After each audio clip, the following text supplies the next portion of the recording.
여러분 안녕하세요. 오롱작입니다.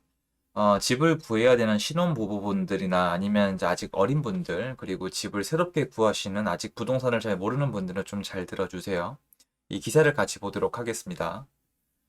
일단 뭐 매매가 1.6억, 전세가 1.8억, 그러니까 매매가 1억 6천에 전세가 1억 8천, 깡통 전세, 전세금 미반환 사고 급증, 매매가 대비 전세가 비율 3개월째 업, 전국 전세가율 보증 사고도 증가.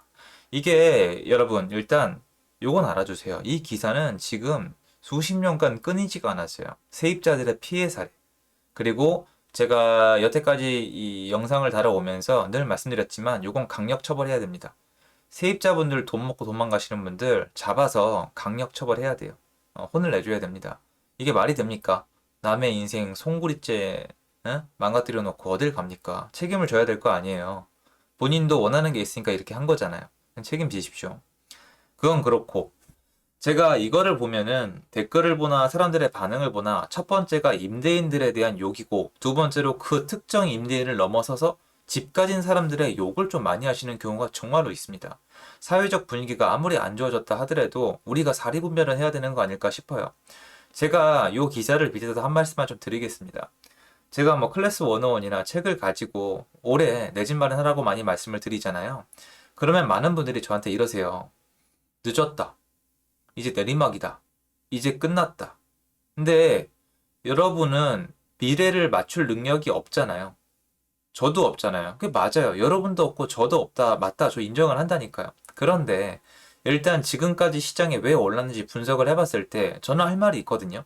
요러 해서 올라왔다. 근데 많은 분들이 그게 없어요. 근데 두 번째로 이렇게 올라왔는데 지금 이런 상황이면 앞으로 이럴 가능성이 높다라는 게 주장인데 저는 그 안에서도 가격이 오른다 내린다가 아니라 선택을 했을 때 월세와 전세와 매매 중에서 어느 게 가장 좋은 초이스다라고 말씀을 드리는 건데 많은 분들의 관점은 오로지 가격이 오른다 내린다에 맞춰져 있는데 여러분 지금 올라봤자 세금으로 많이 뜯겨요. 집 가진 사람들은 지금 세금으로 많은 부분을 내줘야 되는 게 있고 부담감도 말도 못해요. 근데 움직이지를 못하는 것 뿐이죠. 다시 얘기해서 지금 시장에서 얘기하고 있는 가격만으로 모든 게 설명이 가능한 시점이 아니란 얘기예요. 그리고 제가 늘 반문하는데 말들을 못하세요. 제가 집 사라 그러죠. 전 집 사라고 합니다. 괜찮은 거 사면 된다고 생각을 하고 지금이야말로 말로 노력하면 시세보다 싸게 살 수 있다고 믿는 사람이에요. 제가 직접 해봤고 가능합니다. 그런데 집을 사지 말라. 이제 내려간다. 금리가 올라간다고 얘기하는 분들은 이렇게 말씀하고 싶으신 거예요. 야, 집 사지 말고 월세나 전세 들어가. 라고 말씀해주고 싶으세요? 그러면 정말 죄송한 얘기인데 이건 그분들 책임이기도 해요. 전세 들어가라면서요. 저는 말씀을 드리잖아요. 지금처럼 전월세 시장이 불안정하면 집을 사는 게 낫다니까요. 전월세를 아예 못 잡고 있잖아요. 서울 월세는 가관이에요, 여러분. 아수라판도 이런 아수라판이 없어요. 서울 월세 이건 아니에요. 미쳤죠, 아예. 기존 보증금에 월세를 몇십 몇백을 더하는 게 말이 됩니까? 옛날 같으면 진짜 꿈도 못 꿀 일이에요. 그런데 좀 전세가 폭등을 하고 있는데 집을 사지 말고 전세를 들어가라? 그러면 자연스럽게 전세 사고가 터질 확률도 높죠. 여러분 이거 아닌 막말로 진짜 맘먹으면 막을 수 있을 거라 생각하세요? 이거 전입하는 당일날 작업 치면은 상당히 어려워요. 초보자분들은 막기가. 사기꾼이죠, 당연히. 근데 제 말은 이런 사고가 터진다 하더라도 집값이 예를 들어 집값이 10억인데 전세가 5억이다. 그러면 사고가 터질 확률이 확실히 낮은데 지금 보세요. 많은 분들이 다주택자나 아니면 전세 들어가시는 분들을 가지고 갭 투자의 원흉이라고 불러요. 맞잖아요. 지금 어떻게 됐냐면 우리가 의식의 흐름이 없어서 그렇지 처음엔 다주택자만 괴롭혔거든요.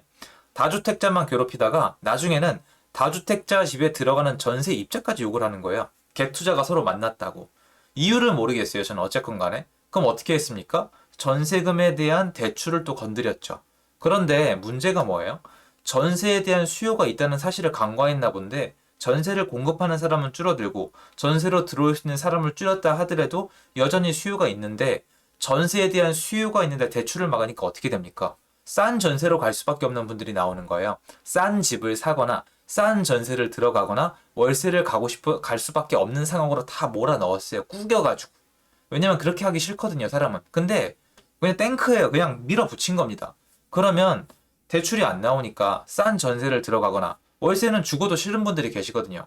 여러분 주변에 어른들 여쭤보세요. 월세는 절대 안 된다는 분들이 꼭 있어요. 전세가 괜히 있어 온 게 아닙니다. 근데 전세 대출 안 나오고 원리금 균등 상환이라 그러니까 싼 전세를 들어가죠. 싼 전세를 들어가다 보면 어떻게 됩니까? 집값보다 비싼 전세가 있어요. 왠지 아세요? 싼 전세로 사람을 밀어 넣으니까 전세가가 올라간 거예요. 매매가보다 더 빨리 올라간 거예요. 매매가는 왜 못 올라가는지 아세요? 다주택자를 괴롭혔잖아요. 다주택자들이 저런 데는 들어가서 전세를 놓으면서 매매가도 올라가고 전세가도 올라가야 되는데 전세에 대한 수요는 누르면서 저가주택으로 밀었으면서 다주택자는 늘어나지 못하게 하니까 이 현상이 일어나는 거라고요. 당연히 전세금 먹고 튄 놈은 벌을 받아야죠. 그런데 이게 이런 현상이 계속 이어지면 이렇게 돼요. 여러분 여긴 지금 보면 빌라 같은 거 얘기하고 있는 걸 수도 있는데 오피스텔은 더 가관이에요. 전세랑 매매랑 3천만 원 차이 나는 것도 있어요. 그러니까 가격이 2억 1천인데 그러니까 전세가가 2억 1천인데 매매가가 1억 8천이에요. 물론 뭐 상태나 어떤 복층 구조에 따라 약간 차이는 있겠지만 2, 3천이 차이가 나요. 전세가가 2, 3천이 비싸졌다는 게 무슨 뜻이에요? 사람들이 절대 집은 사기 싫다는 거예요. 왜? 내려가는 것 같으니까. 규제를 때리니까. 세금 내야 되니까. 각종 부담이 되니까. 청약권 지키고 싶으니까. 근데 집은 필요하단 말이에요. 근데 전세자금 대출은 안 나와요. 그럼 어떻게 합니까? 월세는 또 내기 싫죠. 집을 나중에 사야 되니까. 그럼 싼 전세로 가죠. 싼 전세 공급, 전세 공급하는 사람이 있어요, 없어요? 지금 줄었단 말이에요. 그럼 이 꼴이 난다고요. 이게 무조건 집을 사면 많이 올라서 부자가 된다. 집을 안 사면 가난해진다. 이게 아니라 집을 샀을 때와 전세로 들어갔을 때와 월세로 들어갔을 때 상황을 비교해서 예를 들어서 사면 나쁘고 전세는 더 나쁘고 월세는 최악이면 어떻게 하셔야 돼요? 뭐 텐트 치고 사실 거예요? 그건 아니잖아요. 우리가 돈을 왜 벌어요? 그건 아니잖아요. 그럼 사야죠. 그 얘기하는 거라고 말씀을 드렸잖아요. 지금 집을 사서 대박을 치기에는 너무 멀리 오긴 했어요. 그런데 어쨌건 간에 물가가 올라가고 있잖아요. 화폐 가치 하락도 방어를 해야 되잖아요. 그리고 전세나 월세 들어가면 돈이 안 날라갑니까? 이걸 비교를 해보셔야 될 거 아니에요. 그러면 매매가 제일 나은 선택이라고도 얘기할 수가 있는데 매매를 하라는 얘기에 뭐라고 저항을 하시기 전에 그러면 전세나 월세가 왜 좋은 초이스인지 한번 말씀을 해보시면 쉽지 않을까 싶어요. 다주택자가 서로 경쟁이 머리 깨지게 붙어서 싼 전세랑 싼 매매가 나오는 시장이 제일 만만한 시장이에요. 왜냐면 1가구 1주택은 싸게 안 판다니까요. 여러분 부모님들 중에서 1가구 1주택이 제일 많거든요. 여쭤보세요 한번.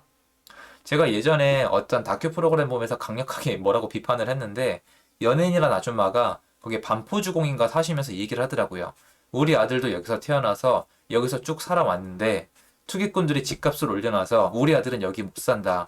이 집이 내가 들어올 때가 10억이 안 됐는데 지금 30억이다 이렇게 말씀을 하셨거든요. 아주머니 그거 아주머니가 10억에 팔면 돼요. 아주머니부터 싸게 팔면 끝난다고요.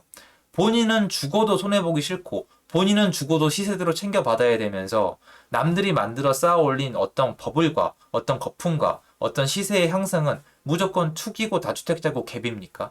그렇게 보면 안 된다니까요. 공급자가 있고 수요자가 있는 거예요. 근데 이 시장을 보세요. 이게 왜 만들어졌겠어요? 다주택자를 늘렸으면은 매매가랑 전세가랑 저렇게 붙어서 못 가요.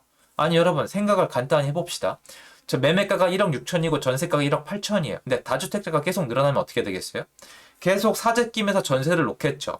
그러면 매매에 대한 수요가 더 많고 실제로 저기 전세로 살 수 있는 사람의 수요가 더 작겠죠.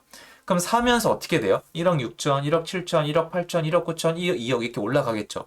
올라가는 거 인정한단 말이에요. 대신에 전세는 어떻게 돼요? 내려가겠죠. 그럼 역전세가 나요, 안 나요? 안 나잖아요. 전 오늘 이 얘기를 가지고 말씀을 드리는 거예요. 그러니까 역전세가 났을 때 쟤를 잡아서 구속을 시키는 이런 쓰잘데기없는 얘기 말고 당연한 거니까 한국 사법 시스템이 그렇게 엉망이 아니에요, 여러분. 쟤는 다 잡아야 돼요, 어차피. 그게 중요한 게 아니라 왜 이런 상황이 됐는지, 그리고 이런 시장에서 전세를 선택하는 게 무슨 의미인지, 그리고 플러스 알파로 전세 사고를 막으려면 어떤 교육을 받아야 되는지, 또는 월세가 차라리 더 안전하진 않은지, 아니면 차라리 이 시장에서는 이렇게 된 모양 마당에 그냥 매매를 하는 게 낫진 않을지, 이 얘기를 해주는 사람이 있어야 되는데, 이 얘기를 했다 하면 투기꾼이라고 욕을 하니까 시장이 계속 이렇게 돌아가는 겁니다. 지금 전세가가 안정화될 거라고 생각하세요, 여러분? 아니요. 제가 밖에 나가보니까 경기권은 이미 시작됐습니다. 전세 거래 되기 시작을 했고, 매매가는 급매가 거래되고 있지만 전세는 급매가 거래가 되고 있는 게 아니에요. 그냥 소화가 되고 있는 거지. 그 경기권에서 서울로 올라오겠죠. 서울 고가주택은 이 매매가 되고 있었는데 굉장히 들쭉날쭉이긴 해도 분명히 지금 제가 느끼기에는 3월 지나면서 4월, 3월부터 4월로 이어지면서 거래는 조금씩 되고 있습니다. 조금씩 늘어날 거라고 저는 생각을 하고 있고 또 임대차 3법이 다가오고 있잖아요. 임대차 3법의 부작용을 다 걱정을 하고 있잖아요, 다들. 그런데 여전히 매매를 하라는 사람한테 욕을 하시면서 그럼 이 얘기를 쏙 숨기는 거잖아. 아, 사지 마, 다 올랐어. 난 모르지, 그냥. 근데 알아서 해, 난 모르지. 이거잖아요. 얘기를 하세요. 야, 사지 마, 다 올랐어. 대신 전세나 월세 들어가. 이렇게 말씀하시는 거잖아요. 선택을 해야 될 거 아니에요. 그래서 저는 생각을 해보자는 거예요. 매매와 전세와 월세 중에 어느 게 제일 초이스인지. 전 이런 사고는 막을 수 있는 길이 여러 개 있다고 생각을 하거든요. 억지로 들리시겠지만 일단 이게 만약에 매매였으면 전세금 반환 사고는 터지지 않습니다. 맞죠? 내가 집을 사버리면 전세금 뜯길 확률은 없어지는 거니까요. 이상하게 들리시겠지만 어쨌건 틀린 말도 아닙니다. 영상 도움됐으면 좋겠고요. 제 영상은 여기까지입니다. 감사합니다.